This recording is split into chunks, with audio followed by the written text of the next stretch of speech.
Aboard this royal jet from Abu Dhabi, the Boeing 737 royal jet, is the foreign minister from Abu Dhabi. He will be attending the NAM summit, specifically the heads of state summit meeting that will be taking place tomorrow.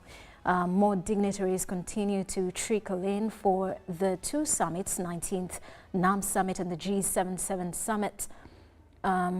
They will be holding high-level talks with fellow world leaders, discussing pertinent issues and forging a way forward for collaborations amongst the non-aligned movement countries. As the Foreign Affairs Minister from Abu Dhabi, he has landed aboard the Boeing 737 royal jet. Earlier on, we saw the President of Djibouti, President Omar Guelleh, and President of South Sudan, President Salva Kiir.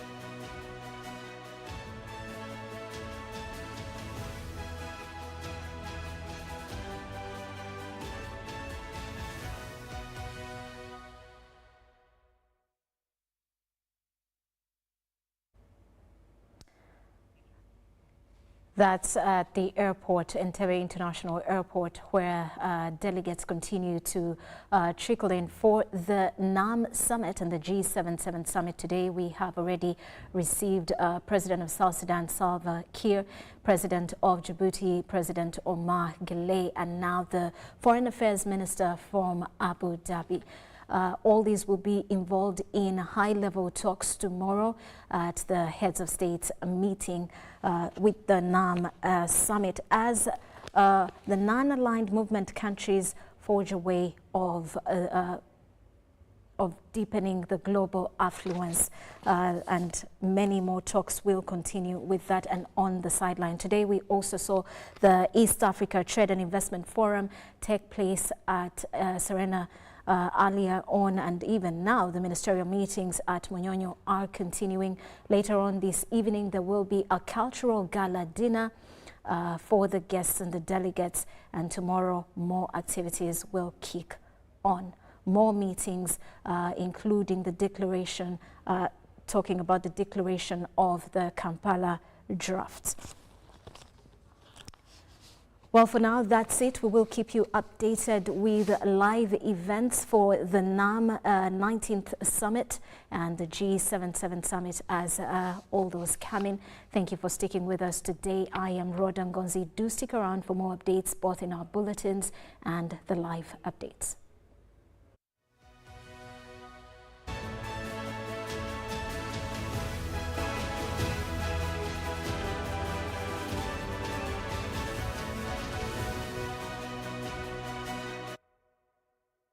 Well, tonight on this interactive news segment, my guest is none other than Professor Ndebesa Mwambusie from Makerere University School of History.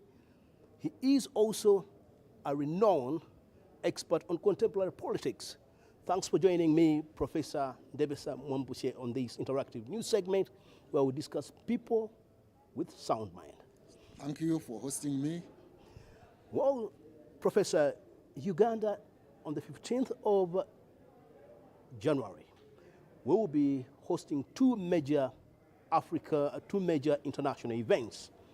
One, the non-aligned movement, and the G77 plus China summits. People have been hearing about non-aligned movement and aligned movement. Before we delve into the real gist of the debate tonight, first mirror a picture and break it down for people who are watching us to understand what are the non-aligned movement countries for, or what is all about the Non-Aligned Movement Organization, and what do it stand for? Because it has about 122 countries, which is the biggest organization, even bigger than the United Nations. Thank you for that question. And the viewers out there may need to know what are these organizations that Uganda is going to host in January. One, the Non-Aligned Movement is, or NAM in short, is a movement of mainly former dependent countries or colonized countries. I'm saying mainly, not exclusively. And these are mainly countries in the south, in the global south. They constitute the non-aligned movement. Historically, the movement evolved from 1955 when there was the Bandanga Conference in Indonesia. But by that time, it was not yet NAM. And then later on, I don't know exactly which period, 1960 or thereabout, there was a conference, the first conference of countries that came under the bracket of non-aligned movement in Belgrade, in Yugoslavia, I think hosted by Marshal Tito. It was mainly founded as a voice in the global politics, in the global geopolitics alignment, to counter the forces of the Western powers and the Eastern powers during the Cold War. By then, the West led by USA and the East led by USSR. And therefore, the poor countries, the lesser countries, the less developed countries also found it fit to found an organization to raise a political voice in this global politics of East-West conflict, so that they are not caught up unawares and they should not actually suffer proxy wars and proxy consequences of the clash and tension between the East-West conflict. So by and large, the non-aligned movement is a movement organization of least developed, was a movement of least developed countries, most of them in the global south. Actually, when you consider Europe, there are very few countries that are in what you'd call Europe. In fact, the last non-aligned movement before this one of Kampala was held in Azerbaijan, in the capital city of Azerbaijan called Baku. That is a country in Central Asia, which is more or less Central Asia, between Central Asia and Europe. But Yugoslavia is no longer there, so is no longer a member. But I don't know, maybe one of the countries that survived that split of Yugoslavia may be observers now. So if you can that pick, is Serbia. If we can pick one from there. What you have forgotten was also that the non-aligned movement countries or interests were that they do not believe in confrontation and war. And they do not also, and at that time of their formation, part of the major also was to fight for the independence of many of those countries, African countries, and those in Asia that had not yet attained independence. But do you think that those two objectives were achieved? But first of all, non-aligned, as in the word suggests, it is not aligned to the East or the West. But that is just a word, a nomenclature, a term, non-aligned. In real life, in real political practice, geopolitics, some countries were actually aligned. One of the members of the non-aligned movement is Cuba, for example. During that Cold War, definitely Cuba was aligned to Russia. You cannot say it was not aligned. And even Yugoslavia itself, which hosted the meeting, was aligned also to Russia. So it is not completely true that any member of the non-aligned movement was necessarily not aligned. But by and large, there were those countries which felt that they needed a voice. Now, the voice, of course, it included struggle for independence and other issues and challenges of the global south or the poor countries. So one of them in the past definitely was a struggle for self-determination, yes, but other challenges of a political nature in this global alignments. So non-aligned does not mean necessarily that some countries have not been aligned. For example, Uganda. But was there any need to create that? There was a need. Because already by beyond 1945 to about 1950 to 60 when the non-aligned movement was formed, the UN was already existing. There was already a voice where these countries can make a voice in a big purview of the UN. That's a very good question. You see, when you go to the UN, where you have all the countries, you must go with certain positions. So there are certain countries or groups that align together before they go to the UN, so that they speak with the same voice, with a united voice, because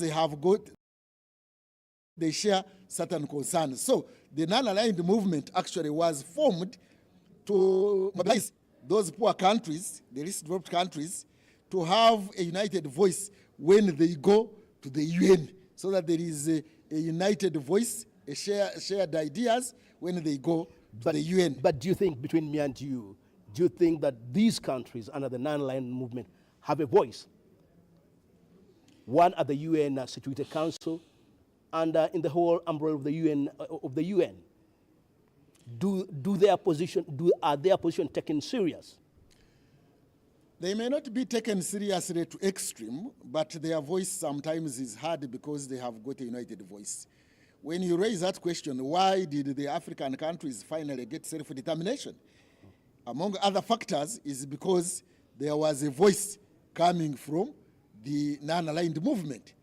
There are certain global policies where the poor countries have had a united voice, like when they are discussing issues in the World Trade Organization, the non-aligned movement and G77, which we are going to talk about, normally mobilize a united voice.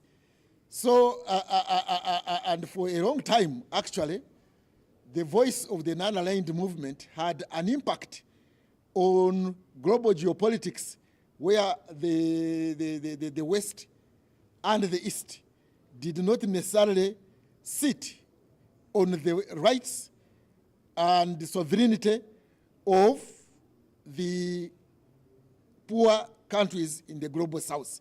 So, to a certain extent, the global South countries have maintained their political sovereignty. If we can take the debate further higher, if you say that their voice often is listened to, Not necessarily often. But I would like to take you on that very analogy that you are raising.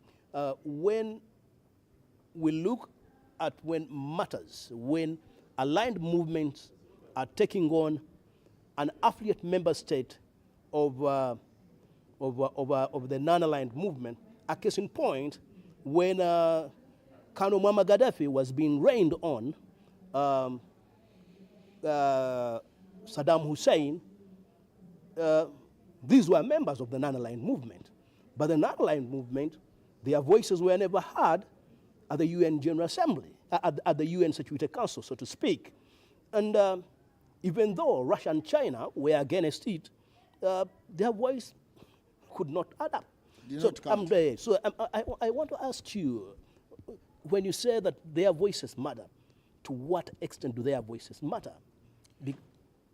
I am glad you have asked to what extent. You see, they have got limitations as poor countries. They are poor economically, but technologically, they are also weak countries, and therefore that affects them. But even if they are strong, for example, Europe is strong, but hasn't Europe's voice been defied by Russia? Or actually the whole Europe and other countries, including Russia and China, are strong economically, politically, and militarily.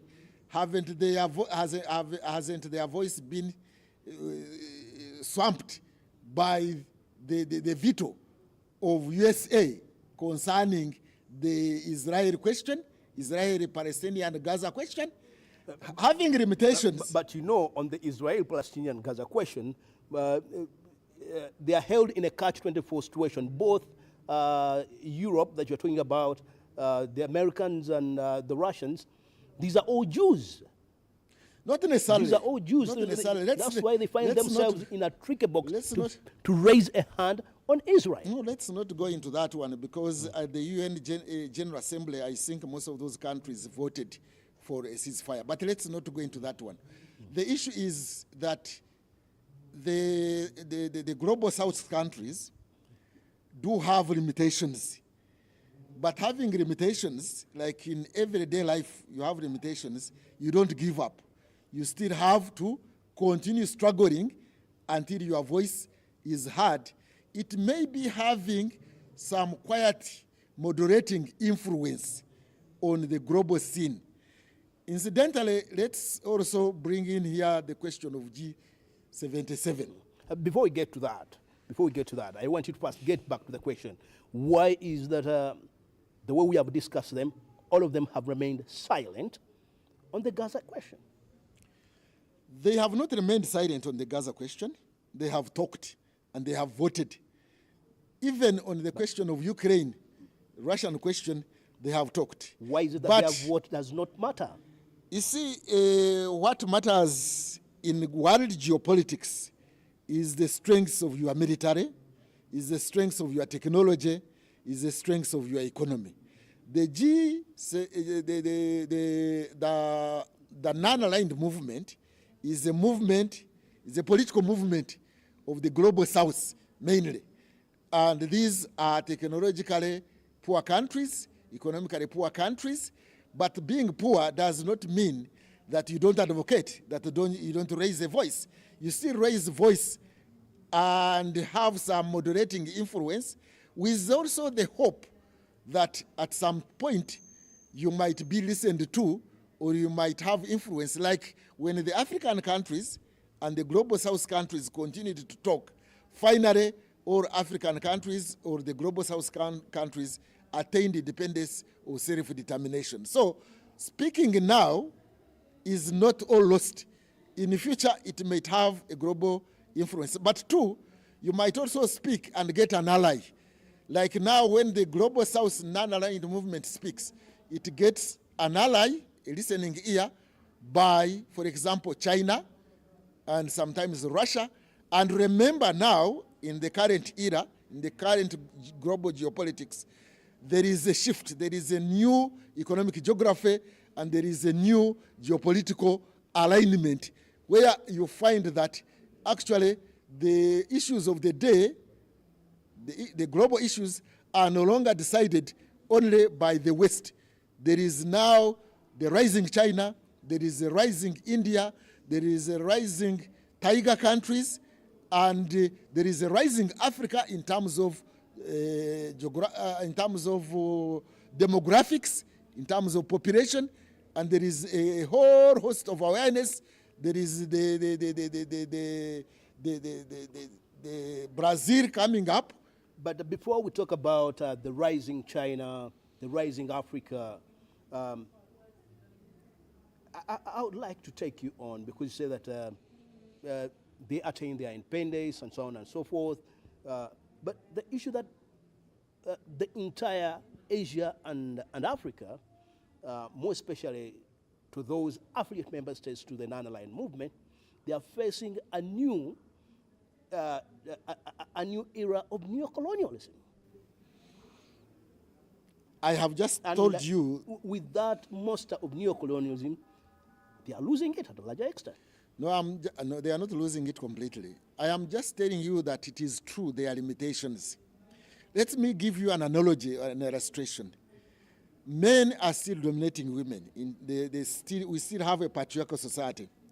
Would anybody suggest that the gender movement should stop, that it shouldn't continue struggling? We still continue struggling. I give you another example of the trade union movement. These are employees. They are still struggling against the power of the employers and global corporations. That does not mean that, because there are limitations which are internal and external to them, it does not mean that they shouldn't continue struggling, and you cannot struggle alone.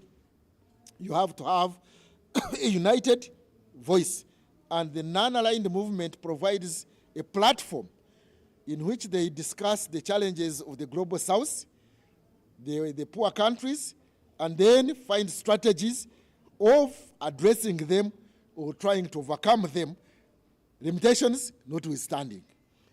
Well, I can take you on, we can go in for the interest of China and Russia as observer states in the non-aligned movement. What are the interests of China first, to start with? In global geopolitics, any global power would want to have influence and impact whenever on others whenever it gets the opportunity. So you find that Russia and China in the global competition and the conflicts with this, for example, the West, they are all competing for African support of one kind or another, whether at the UN or in any other international forum. So if Russia and China can get this opportunity to ally with the global south, why can't they do it? That's what they are seeking to do, to have some allies in the global south, in the global geopolitical realignment. Define those interests. Define those interests of China in Asia and Africa. There are very many interests. One of the big interests, of course, is competition for the raw materials in Africa. There are very many strategic minerals that have been discovered in Africa. You are talking about uranium, you are talking about helium, you are talking about all these minerals that are used in the technologies that are emerging. So there is a competition for the market for raw materials from Africa. That's very, very, very, very critical. And other resources from Africa. So they are competing for the market in Africa, and therefore those are their interests. But also at the political level, ideological level, they are competing for African political support in world geopolitics. Nobody would miss that opportunity if you are a global power. The challenge maybe you have in mind is that isn't Africa going to jump from the flying pan to the fire?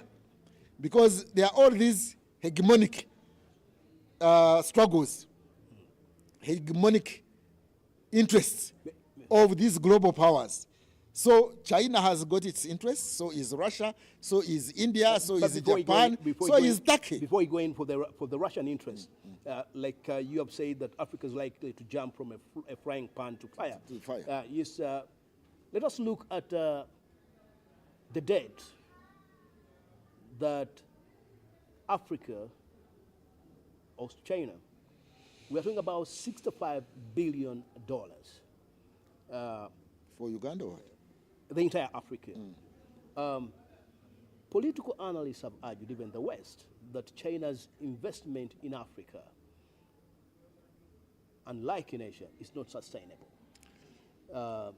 Do you buy that analogy that many of the African nations are likely to be held in a debt trap by Beijing?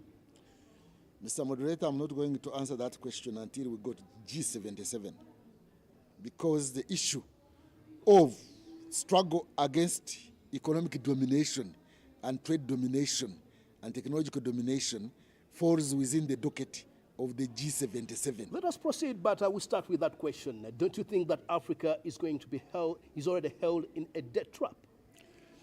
Africa has to be very careful when it is dealing with global powers, because you now have a new scramble for Africa.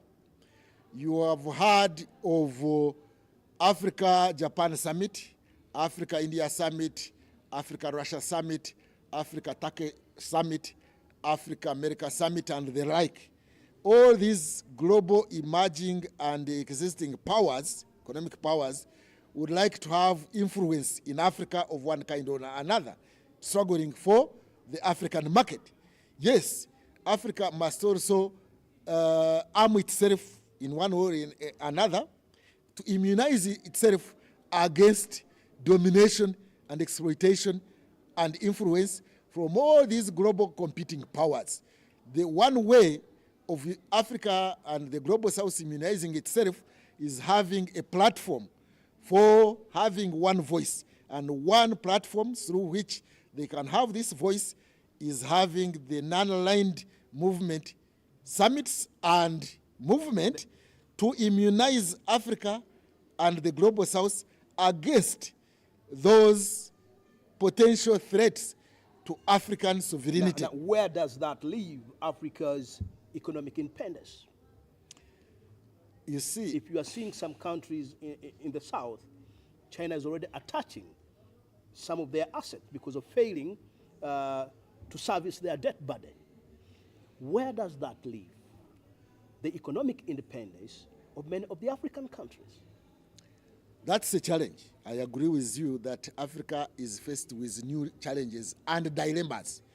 They have the dilemma of being dominated by the West, but they have equally a dilemma of their economies being dominated by the East, if you want, the Orient, Russia, India, China, Japan, and the rest.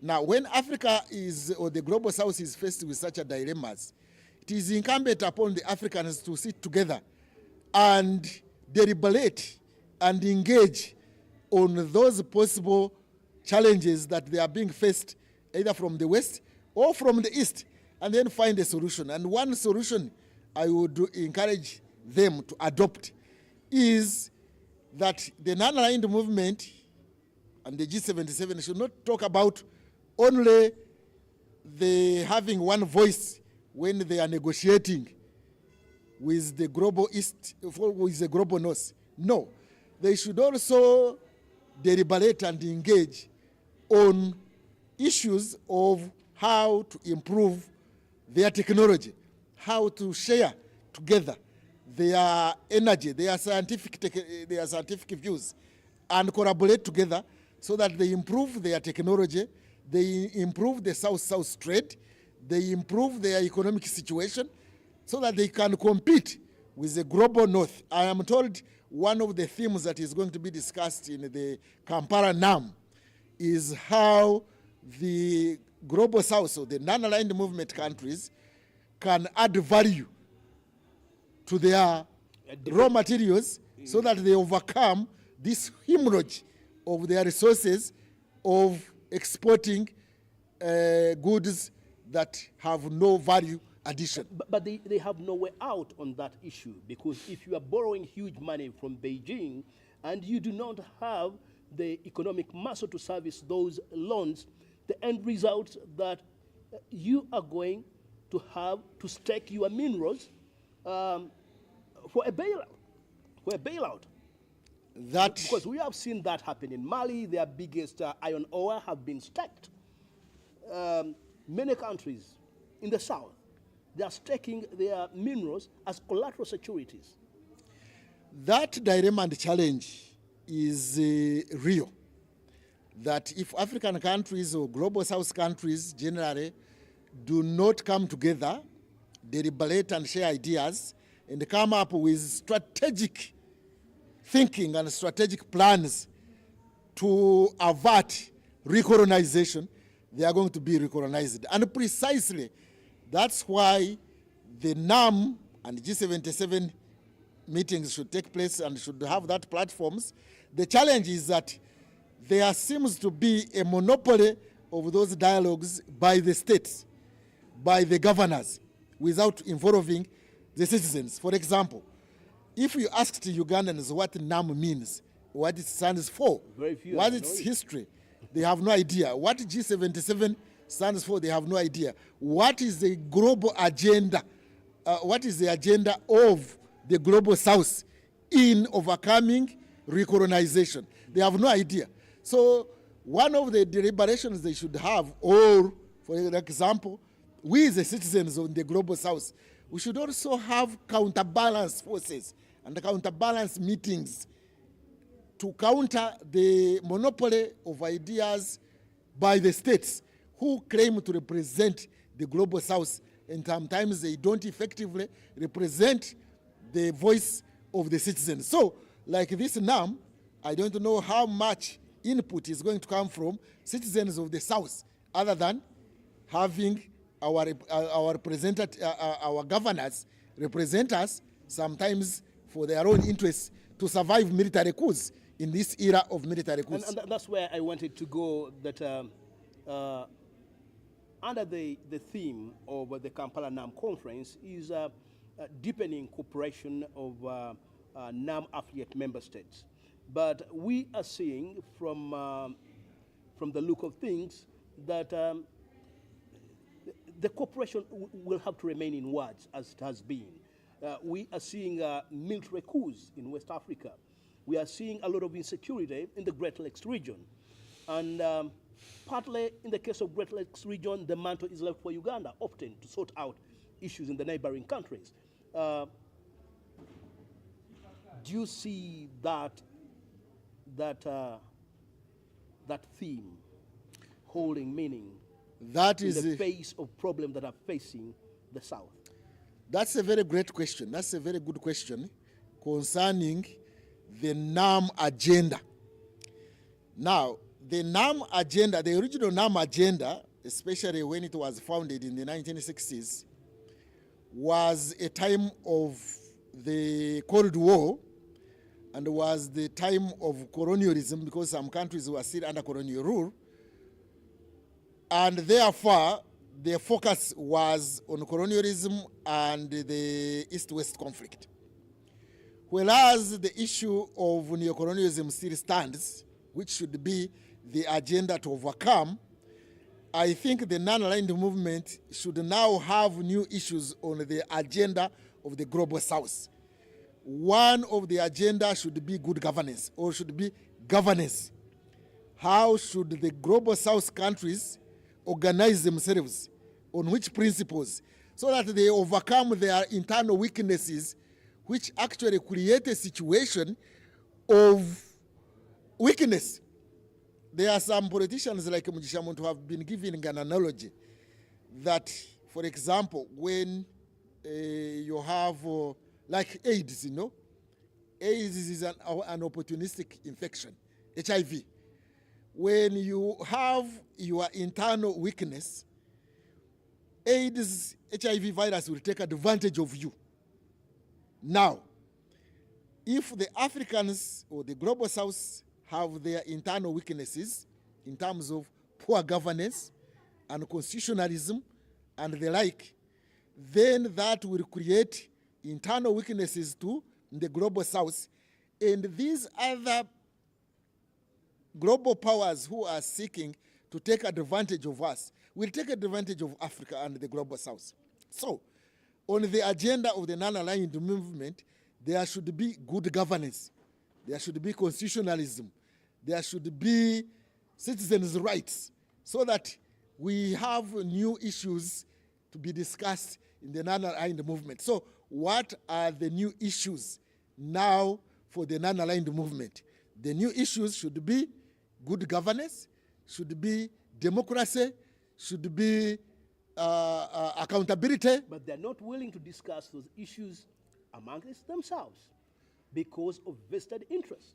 If our governors do not put the new issues on the agenda of the non-aligned movement, then we shall remain weak and vulnerable, and we shall not have political immunity against these foreign interests. The foreign interests can be overcome, one, by the Global South having a united voice, but two, having immunity against these forces.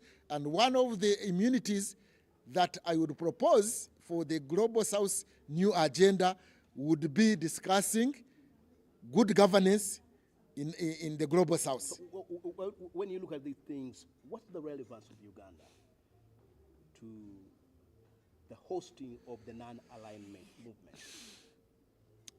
First of all, Summit. I must mention that the non-aligned movement summit normally rotates in the global south, or in the global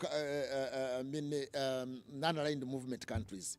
So we have had in the past non-aligned summits held in Africa, I think in Lusaka, in Durban, in Cairo, and some other countries in Africa.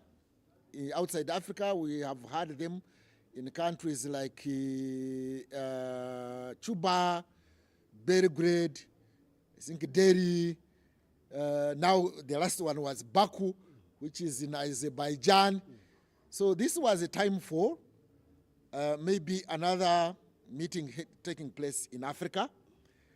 And Uganda, I think, offered to host. So one benefit, intangible, not visible, intangible, is to profile Uganda in world geopolitics. So you can imagine the whole world will be focusing on Uganda, especially the global south. They will be looking at Uganda as a country, and so its image will be boosted, or the Uganda government's image for that matter will be boosted. And definitely that is an intangible benefit for Uganda and the Uganda government. But do you think that over the years, with Uganda hosting now the non-aligned movement summit, do you think that Uganda has walked the talk of the principles, the cardinal principles of the non-aligned movement? That's a very big challenge. In terms of our geopolitics here. That's a very important issue you have raised, actually. There was a time when actually Uganda happened to be a member of the coalition of the willing. That was during the Iraq War, when USA arbitrarily invaded Iraq and tried to form a coalition of some countries to support it in the war in Iraq. Iraq is a member of the non-aligned movement. It was curious that Uganda, which is supposed to be non-aligned when it comes to those global powers, aligned with USA in the coalition of the willing. So I think there is a big question about the role of Uganda in the non-aligned movement. But on the other hand, Uganda, since independence, or since the non-aligned movement was founded, it joined in 1962. In 1962, yeah. And Obote was very prominent in resisting British imperialism in Africa. He was against the global West role in South Africa, in Rhodesia, and what have you. And President Museveni has also been vocal on issues of anti-imperialism and Pan-Africanism, and that is why NRM party, among many parties in East Africa, for example, always has in its manifesto something to do with promoting Pan-Africanism. So there is a way in which Uganda has featured prominently in resisting neocolonialism, recolonization, and domination by the global powers. However, that issue of being a member of the coalition of the willing, when it came to Iraq, was a dent on the position of Uganda in respect of how non-aligned, to what extent is Uganda or has Uganda been non-aligned. But by and large, those examples of President Obote and President Museveni being very vocal against global imperialism, I think is an example of Uganda being non-aligned. Now, I want to marry the two things, the G77 economic interest and the non-aligned movement economic interest, as we come to the end of this interactive news segment about the non-aligned movement and the G77 summit. Now, what's the role of, if I'm to take you back, do you think, and I'm putting this question to you for the second time, do you think the investments of China through its Exim Bank, the Export and Import Bank of China, are they sustainable in Africa? Before I respond to that question, in January we are going to host 2 summit meetings. There is going to be NAM, Non-Aligned Movement, and the G77 plus China, which is basically about the political voice in world geopolitics. The G77, or the group of 77, actually they are not 77 countries, they are about 135 countries, but originally they were 77, so it is still called the G77, I think, plus China, meaning China is going to be participating. So the G77 was founded to give a platform to global South countries to also have a voice in respect of economic negotiations. Economic negotiations in respect of investments, trade, finance, and things like that.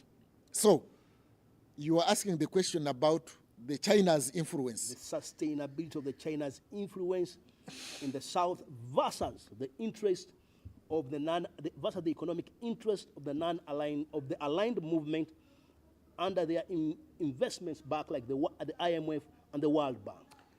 You have continuously using the term aligned countries or movement. There are no aligned movement countries. We only talk about the West and the East during the Cold War. These days we talk about the global North. They are aligned. They are aligned on aggression. They are not necessarily, I don't know what you mean by aligned. We have the G7 countries. Those are industrialized countries. We have OECD countries, which also have their own platform. So they are not in the nomenclature of geopolitics. They are not called aligned countries. I think that is your own creation. They have their own, of course, organizations through which they promote their own economic interests and global power. They broadcast their global power and hegemony, but they are not called aligned movement. The non-aligned movement does not have an equivalent movement as such, although you can talk about the G7, the G20, there is even G20. Now there is this one, the BRICS. That's also another another arrangement. You can call it an alignment, but not a movement as this one of the non-aligned movement. So, talking about the question of economic interests, Chinese economic interests. China is an upcoming global power, now the second largest economy in the world. They say by 2040 or something like that, or 2030, China might be the largest economy in the world. Its middle class is growing and overtaking that one of USA. Its technology, Huawei and other technologies are upcoming. You are not talking about China only. You are talking about these other upcoming countries like Turkey. Turkey is an upcoming country. India is becoming a global power. Of course, Russia has got especially technology, but also it has got natural resources. And other powers are emerging in Southeast Asia. So all of them are going to scramble for Africa at that economic level and have their interests catered for. And therefore, we are not saying that there is no threat. There is actually an economic threat. There is actually an existential threat to the existence of economic sovereignty of the global South countries. And therefore, they need to meet. They need to have a platform. They need to do something about the existential threat of their economic sovereignty, of their political sovereignty. It is an existential threat from the hegemonic powers of China or India or Japan or any other emerging country like Turkey and the rest. We have deeply discussed the interests of China, partly leaving out Russia, but now it's time for Russia. When you look at Russia, what is Russia's interest in the global South? To start with economic interest, partly we may dial in military interests. By and large, in global geopolitics, you even need strategic places to have, to control. You need allies in competition globally. In that context, if you need an ally, there must be a binding factor. The major binding factor in Africa, what they are looking for, I think, is basically minerals. We are talking about uranium, you are talking about helium, you are talking about these, they are called what? Earth something. This one is used in the digital technologies. Africa is strategically positioned to provide those minerals, and therefore they want those minerals. But even if there was an outbreak of war, for example, most satellites are stationed on the equator. And remember, there are a few countries on the equator. I think 11 countries in the whole world are on the equator, and most of them are in Africa. So they would like to have that control, even off equator, where they can fix their satellites in case Africa also developed higher technology to control the location of satellites. So that's why they are competing for Africa in respect of the market also. There is a question of market. Imagine Africa, demographically, Africa is increasing in terms of population. It is going to provide a bigger market for their goods. So there is competition, there is scramble, there is a new scramble for Africa. But if we don't immunize ourselves as Africans against these global hegemonic forces and remain politically disorganized and we remain technologically backward, we don't put our efforts together to develop technology, we remain politically disoriented and disorganized, then these global forces will take advantage. It doesn't matter whether it is from the West, USA, or Europe. It can also be from Russia. It can be from... Where does Africa's appetite and Asia and Latin America for Russia's military equipment? Because it seems they are the biggest market for Russia's military supply. I don't think Africa is as yet the biggest market for Russian supply because we are poor. The biggest market is in the Middle East. The Middle East countries go and purchase. Saudi Arabia can purchase weapons that the whole of Africa cannot purchase, even combined in 1 year. But when you look at the website of Russia's supply of military hardware and equipment, many of the African countries procure equipment from Russia. And that's a good deal. We are saying Africa is a big potential for military hardware imports from Russia and any other country, even Israel if you want. They can import from Israel, they can import from China. So they compete for that market. And therefore, if Africans or the Global South does not promote its interests, does not aggregate its values and interests together and try to immunize itself against these global hegemonic forces, Africa stands an existential threat to be recognized. Actually, the whole Global South can be recognized and with dire consequences of being dominated economically and politically and being marginalized and being exploited. So we need a strong, united voice and platform to overcome these global hegemonic forces. But as I said earlier on, there is need to have the new issues, new agenda, new issues in the Global South agenda in the NAM. And the new issues should be the question of governance. Let's move on to the G77 plus China. When you look at this G77 plus China, in the minds of some of the political analysts, they are looking at it as a China thing. China's interest in Africa and in Asia using their international financial agencies versus the World Bank and IMF. There is a new economic geography. What is your take on that? There is a new global economic geography. And the center of gravity in respect of economic performance is also shifting to Southeast Asia. But before we go to that one, there is the international global negotiations for economic and investment and financial interests. And these are normally take place at the WTO, which is a secretariat in Geneva. You have got issues of finance, global financial relations, which are discussed in World Bank and IMF. There is a whole question of development that is discussed at the UN. So all these packages of global investments, global financial architecture, global trade architecture, they are negotiated in the global systems and global institutions and global platforms. So where is the voice of the global south?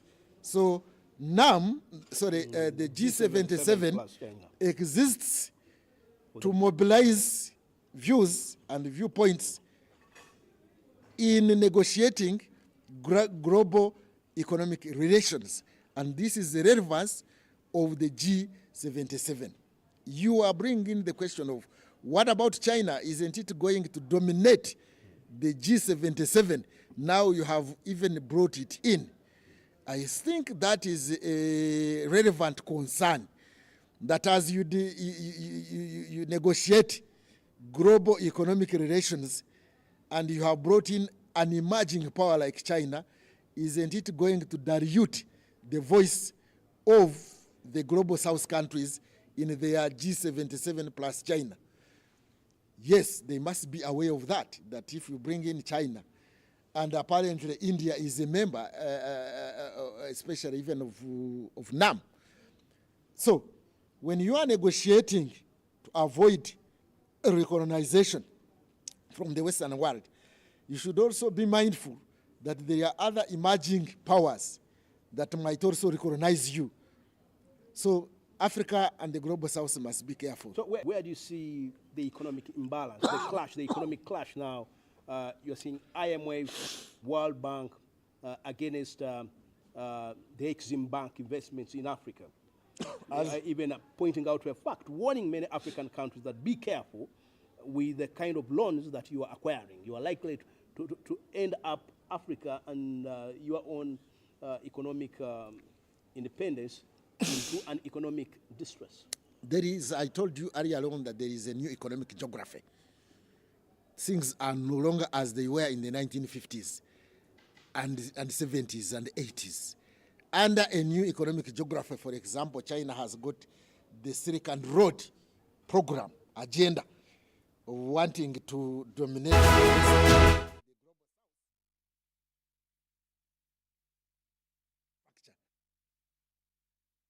aware of that. As they struggle against the traditional dominating the North, they should also be aware of emerging powers like India, like China, like Russia, and any other country that might also emerge within the global south. So even within the global, in the G77, there are emerging powers like Turkey. That is why there is now Africa-Turkey Summit. Turkey feels it is now a big power, and it can combine all the 54 countries of Africa and have a summit with them. It is feeling strong enough, and India, and China, and Japan. So there is a new global realignment and a new economic geography that African countries and the global South countries should be aware of when they are having these summits of NAM and the G77. What's your parting short on this interactive news segment as we get to the close of the show? My advice to the global South countries in these platforms, the G7 and the NAM, is that they should have strategic thinkers, and the state should not monopolize these summits, because the state officials have got their vested interest of controlling power and remaining in power, which may overshadow the strategic interests of the global South. So when it comes to the World Bank and IMF, for example, they have got strategic thinkers. In fact, sometimes the World Bank is called the knowledge bank. So where is the knowledge power of NAM and the global South? And that's why I would suggest that NAM and G77 should have think tanks to to back them up in their strategic thinking. We are going to have NAM and G77 in Uganda. I don't know the strategic thinkers that are working hand in hand with governments. So far, I have seen government organizing NAM, and I don't see strategic thinkers. I don't see intellectual input into this. I don't see even the NGO input. Whereas in the global north and the Western world generally, they have got think tanks. China is also developing think tanks that feed into the political negotiations so that you know strategically how to go about this. Otherwise, if we just simply plunge into these issues as a fashion, because you must have NAM or G77 at that merely political level, you will miss out the point. As I said earlier on, there are now new issues, new realignments, especially in now the new economic geography in the world. Well, I hope that they are watching us and you have put your point directly.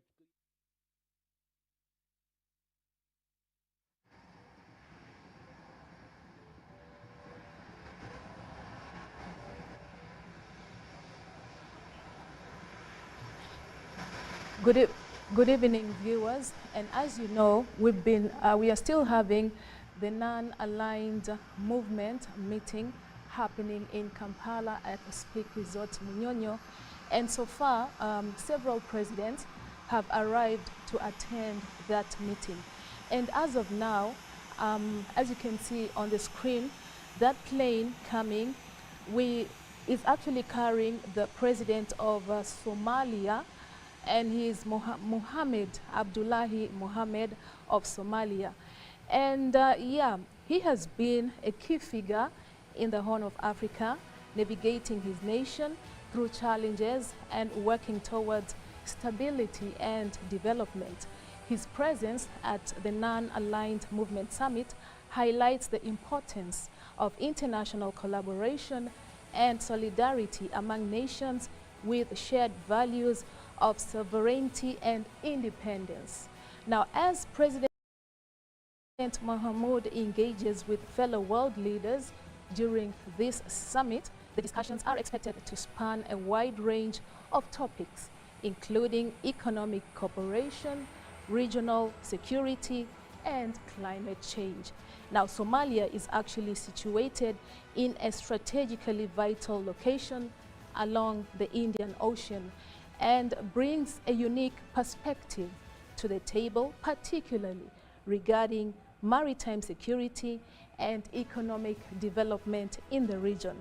Now, one other thing you need to know is that the summit, the NAM summit, will provide an opportunity for President Mohamed to strengthen diplomatic ties with Uganda and other participating nations. It also underscores Somalia's commitment to participating in global dialogues that transcend traditional alliances.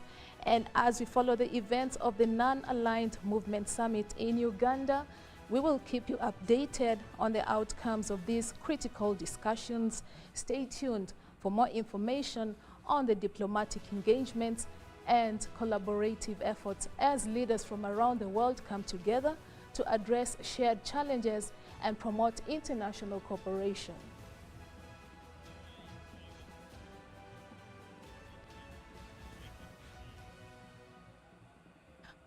As you see on the screen, what is happening is that the president and his crew, the president of Somalia and his delegation, President Mohamed Abdullahi Mohamed, has arrived at Entebbe International Airport, and his delegate is actually waiting for him to just come out of the plane. Yeah, he can be taken to the right place. He's in the country to attend the Non-Aligned taking place at a Speak Resort.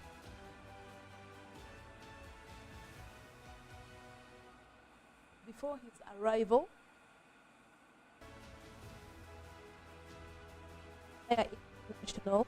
via Entebbe International Airport, and one of them was the president of Djibouti, Ismail Omar, And the second one was Salva Kiir from South Sudan. And we'll be expecting more by or as the meeting goes on. Yeah.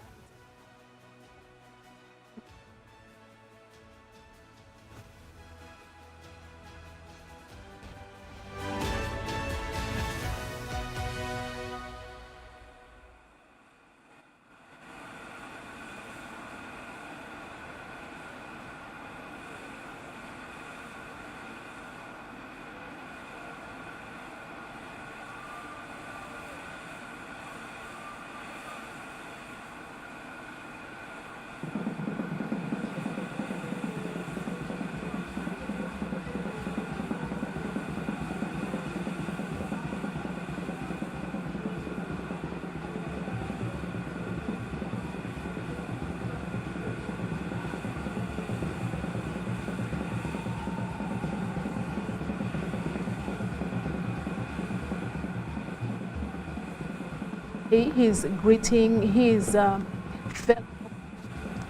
fellow diplomats. At the same time, being taken to the right place where he is supposed to be taken to. Yeah. Na sasa hivi mtazamaji wa UBC TV, kama mnavyoona hapo runinga, ni kwamba huyo ni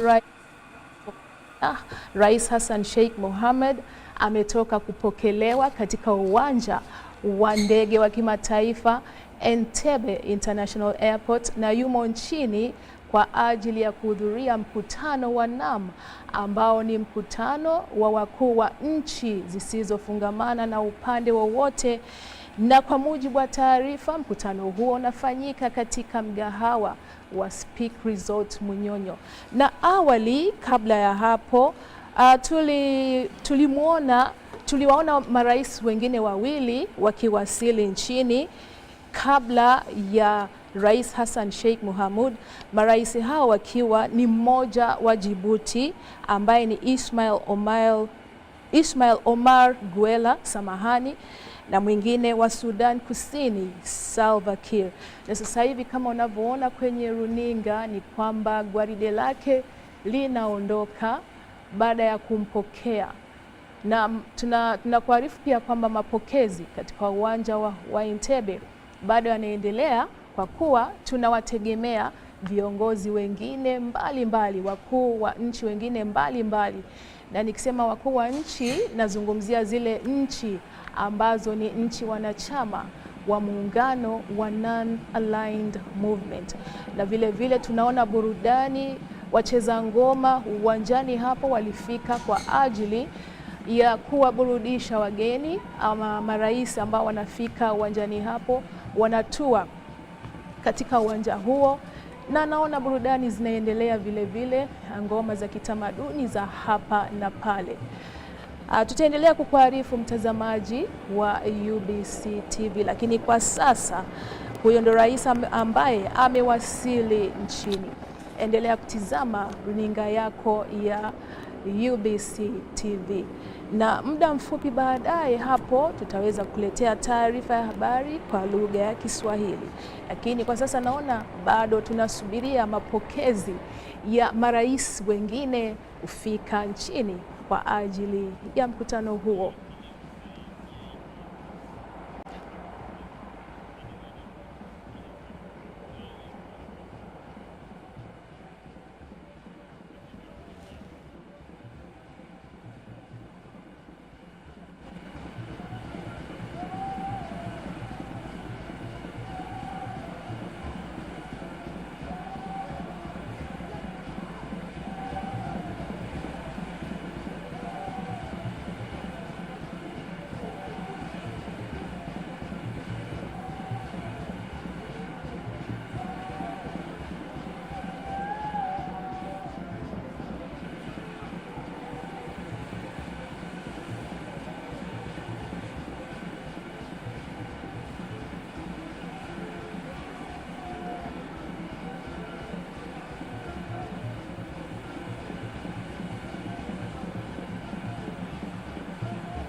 Na sasa hivi kama mnavyoona kwenye runinga yako ni kwamba msafara wa Rais wa Somalia Hassan Sheikh Mohamud unatayarishwa ili aweze kuondoka katika chumba cha VIP lounge na kupelekwa sehemu panapostahiki. Na vile napenda kukukumbusha kwamba kama dakika 20 zilizopita tuliweza kumpokea Rais wa Djibouti ambaye ni Ismail Omar Guelleh.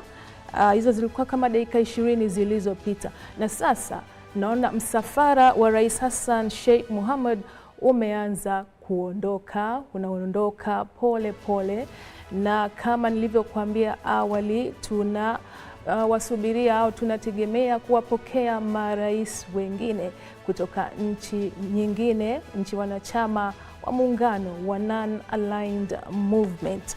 Na vile kabla ya hapo, kabla ya Rais Hassan Sheikh Mohamud kutua nchini, tulimpokea vile pia Rais Salva Kiir wa Sudan Kusini. Na kwenye runinga yako ukitizama unaona kwamba kuna sehemu ambazo meza zimeandaliwa vizuri kwa ajili ya kuendelea kuipendezesha sherehe hiyo au kupendezesha mkutano huo, kuandaa muonekano mzuri kwa ajili ya kuendelea kuwavutia wageni ambao wanatarajiwa kuendelea kutua nchini. Na mtazamaji wa UBC TV, muda wowote toka sasa nitakuletea habari kwa lugha ya Kiswahili. Endelea na usiondeke, kaa hapo hapo.